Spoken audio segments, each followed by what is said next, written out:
লতিকা স্নান করে লাইছে, এবার যা তুই স্নানও যা। না আজকে করতাম না আমি, তুমি কালকে জোর করে স্নান করেছিলা। খাড়াইছ আমি না কইলাম, যা স্নানও যা।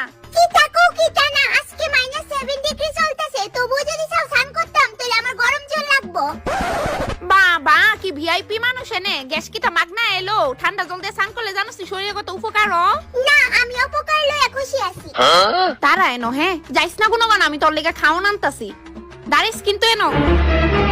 শিউর মা আমার লেগে জিগলা আনতে গেছে, মা আমারে মারবো ভাগি।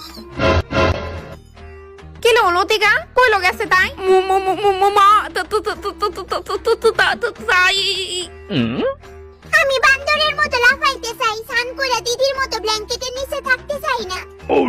ছুটকি বাইরিয়া কইলাম, মা তোর লেগে জল রেডি করছি, আয়া তাড়াতাড়ি স্নান কর।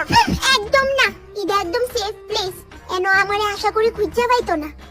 আমরার বেলা কোন কন্যা শীতের মধ্যে পুকুরে গিয়া ভোর 2টার সময় স্নান করতাম, আর ওখানের বাচ্চা দি ছুটকি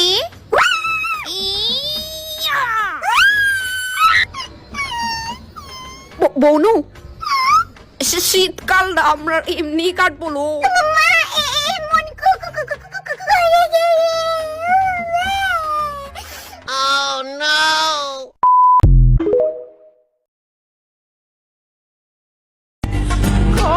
মেয়েদের কোনো স্বাধীনতা নেই।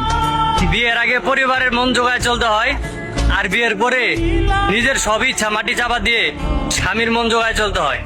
আমি ছাড়া